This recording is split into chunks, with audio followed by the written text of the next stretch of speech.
Hola, bienvenidos al programa Hit Radio. Hoy está con nosotros el profesor de latín del IES Leopoldo Querol, Xavi. Hola, muy buenas. Buen día. Vale. Hoy te vamos a hacer una serie de preguntas comparando la crisis inmobiliaria de Roma del 33 que fue causada por los altos intereses, falta de liquidez y muchas causas más que ahora seguiremos viendo. Y me acompañan hoy mi compañera Sol, Julio y Andrada. Buenas. Buenos días. Vale, vamos a romper el clima y te voy a empezar haciendo unas cuantas preguntas. Cuando quieras. Vale, sabemos que en época de Augusto había más de 1 millón de habitantes. Tienes que decirme si es falso o verdadero. Yo creo que sí que llegaron al 1 millón de habitantes, aunque se discute entre los estudiosos si había 1 millón o no. Las fuentes nos sugieren que sí, pero no se sabe a ciencia cierta si había 1 millón o no, pero es muy probable que sí. Había mucha gente, supongo, pero la cifra exacta no se sabe, ¿no? Vale. La cifra exacta no, pero por ahí rondaría. Vale, seguimos con la siguiente pregunta, que es del mismo estilo. ¿Y crees que a mayor altura el alquiler era más caro?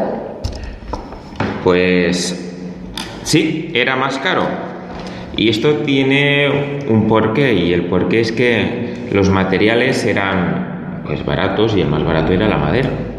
Entonces, la madera es inflamable, se quema. Claro, ¿qué pasaba si había un incendio? Pues que el de la primera planta se salvaba. En cambio, el de la planta 10 o el de la planta 15, pues ya no lo contaba. Por tanto, a cuanta más altura, más barato era el alquiler. La primera planta era la más cara, también podemos decir la de las más lujosas, normalmente reservada a gente con dinero, y la última planta pues gente ya muy pobre y normalmente hacinados varios allí. Vale. ¿De acuerdo? Con más riesgo de vida, supongo. Sí. Ahora te voy a hacer otra pregunta, que es ¿hasta cuántas plantas crees que podía tener un edificio romano? ¿20, 8 o 2? Pues, aunque sorprenda, hace 2000 años ya había edificios de 20 plantas. 20 plantas. Es más, el emperador Augusto tuvo que regular las alturas de los edificios porque si no se hubieran podido construir todavía más alturas. Esto corría el riesgo de derrumbes también. Claro, y en un edificio vivía mucha gente. Un piso no solamente era para una persona o una familia, sino que vivía también mucha más gente. Subarrendaban. Así que cuanta más altura, más riesgo. Pero sí, había 20 plantas ya. Vale, ahora vamos a seguir con las preguntas y que te las va a hacer mi compañera Andrada. Hola, buenos días. Bueno, Buenos días. Te seguiré preguntando sobre las construcciones de los romanos. Uh-huh. Una pregunta es, ¿en qué momento de la historia se vuelve a superar el límite de 20 plantas de los edificios romanos, es decir, los rascacielos? Interesante pregunta. Bueno, pues averiguando por internet, hasta el siglo XIX no se vuelven a encontrar edificios de 20 plantas. Y en Estados Unidos, supongo que os sonará el Empire State Building. Bien, pues es en la segunda década del siglo XIX, en la segunda mitad del siglo XIX, cuando empiezan a construir otra vez edificios pues altos llamados rascacielos. Han pasado pues 1800, 1900 años desde Augusto. Un tiempo considerable. Vale, nos ha dejado claro que los romanos, como siempre se dice, han sido más listos que nosotros. Otra pregunta que te quería hacer es, ¿puedo tener consecuencias negativas este tipo de construcciones? ¿Crees que ahora el sector inmobiliario está más regueado? A ver, hoy en día sí que las construcciones son más seguras porque hay muchos más controles de seguridad. No obstante, hecha la ley, hecha la trampa. ¿Qué ha pasado con la crisis inmobiliaria de 2007?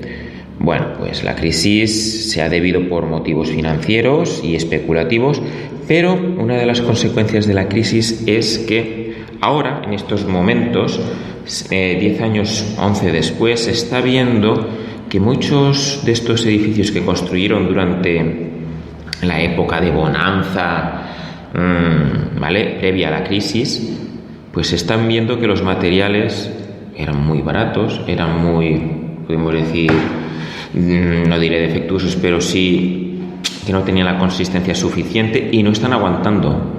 Se están encontrando grietas, por ejemplo, en construcciones que no tienen más de 12 años. Eso es una barbaridad. Una barbaridad. Claro, ¿con qué objeto? Pues el objeto es ganar dinero. Se ha especulado tanto que han recortado en materiales y ahora se están viendo las consecuencias de eso. Problemas de seguridad. No es muy generalizado, pero sí que existe. Sí que es un problema que existe y está ahí. Aquí tendría que haber alguna consecuencia al respecto. Consecuencia me refiero legal. No puede ser que con este tipo de construcciones al cabo de 12 años se caiga, por ejemplo, el techo. No puede ser, y que no haya ningún tipo de consecuencia para el constructor que ha presupuestado una casa por un precio y con una calidad, y en cambio para aprovecharse y beneficiarse ha recortado en la calidad de los materiales. Se está poniendo ahí en riesgo la vida de una familia, ¿vale? O de las personas que vivan allí. Claro, tendría que estar un poquito regulado en este sentido también. Vale, pues ahora seguirá mi compañera Sol haciéndote unas preguntas. Buenos días, yo voy a hacer preguntas sobre la calidad de vida de los romanos. Y la primera pregunta es: ¿las personas sin recursos económicos solían vivir hacinadas en las plantas altas de los edificios, donde corrían el riesgo de ser víctimas de incendios y derrumbamientos, pero nada se hizo para impedirlo? ¿Crees que los gobernantes siguen descuidando los derechos de los más desfavorecidos? Una pregunta comprometida. Mi respuesta es sí. Sí, siguen descuidando los derechos de los más desfavorecidos.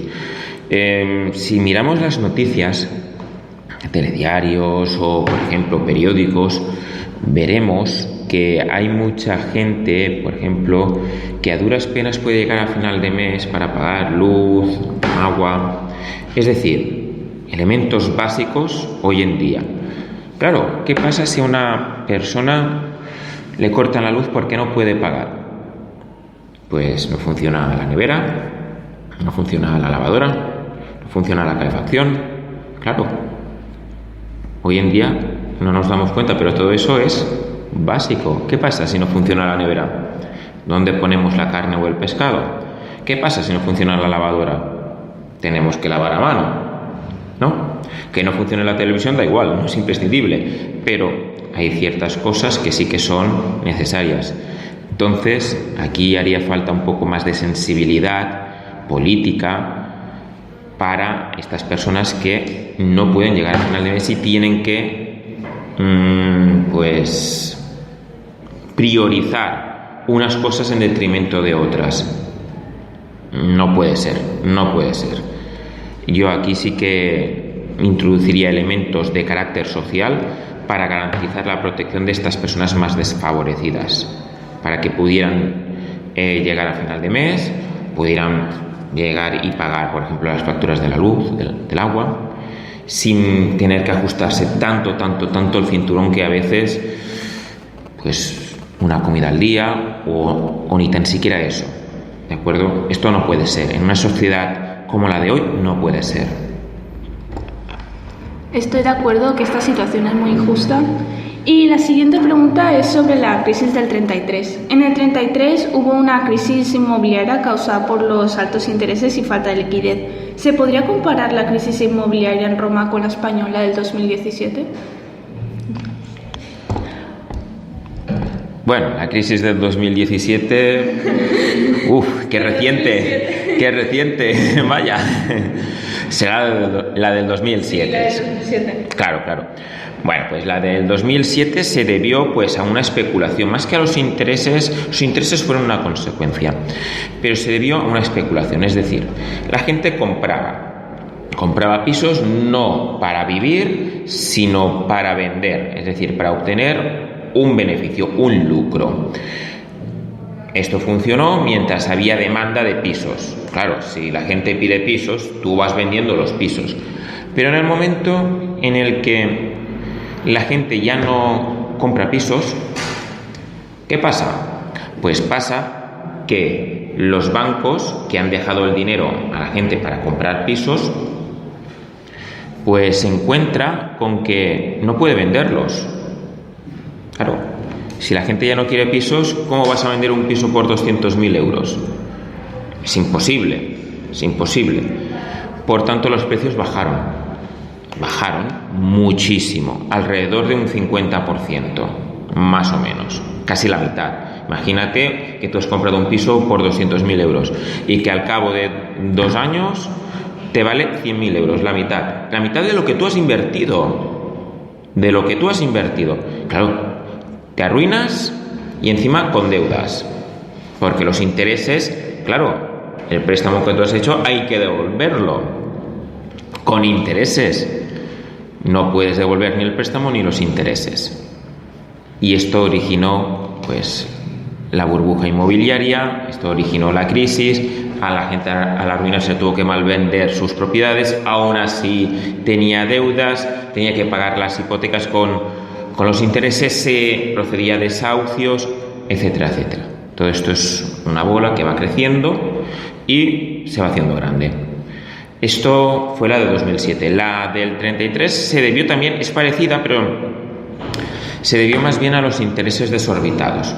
Es decir, se extralimitaron en los intereses, los prestamistas, por ley estaban regulados al 12%, pero lo sobrepasaron con creces y claro, si tienes que devolver un préstamo al 25% de interés, llegará un momento en el que si la cosecha, por ejemplo, te va mal o el trabajo o el negocio te va mal, ¿qué pasa? Que no puedes devolverlo. ¿Qué originó eso? Que la gente se quejase y dijese, ya está bien de abusos. Y ahí se originó la crisis del 33 en Roma. En cierta medida también fue una especulación. Es decir, prestamistas que especulaban con el precio de los préstamos, por ejemplo, y que al llegar a un momento determinado esto estalló y la gente pues tuvo que vender sus casas también, que bajaron de precio, etcétera. O sea que es muy parecida, aunque no exactamente igual, pero muy parecida. Vale. Y la última pregunta es sobre la política de Tiberio. La política de Tiberio consistió en prestar dinero para paliar la falta de liquidez. Pero este dinero no surgió de los impuestos públicos, sino de la confinación de tierras y bienes de sus enemigos políticos. ¿Crees que sería posible actualmente subirle los impuestos a la clase privilegiada con el objetivo de repartirlo entre la población desfavorecida? Pues sí. Yo creo que sí, que quien más tiene que aportar. Esa es mi opinión. Pero claro, ¿qué pasa? Pues grandes empresas, por ejemplo, Google o Apple, ¿cuánto tributan en España? Pues creo que Apple tributa una miseria. ¿Por qué? Porque se va a paraísos fiscales o se va a otros países donde la desgravación fiscal es mayor. Bancos. Incluso hay bancos que en la declaración de Hacienda les ha salido a devolver. ¿Cómo es posible que a un banco le salga a devolver? Que el Estado le tenga que pagar a un banco. ¿Cómo es posible? No lo entiendo, ¿no? Bueno, pues esto tendría que ser un poquito más justo. Sí que es cierto que hay personas como, por ejemplo, Messi, lo conoceréis todos. Sí. Bueno, Messi es el mayor contribuyente de España, ojalá no se vaya nunca, porque si gana a lo mejor 30 millones de euros al año, por decir algo, pagan casi 10. Claro, 10 millones de euros al año, imagínate, da para un instituto, un hospital y solamente de una persona, ojalá no se vaya nunca. Pero claro, grandes empresas pues no pagan los impuestos que deberían. En cambio, la pequeña y mediana empresa están agobiados a muchos impuestos. Esto es injusto. Estoy de acuerdo y ahora paso con Nahual.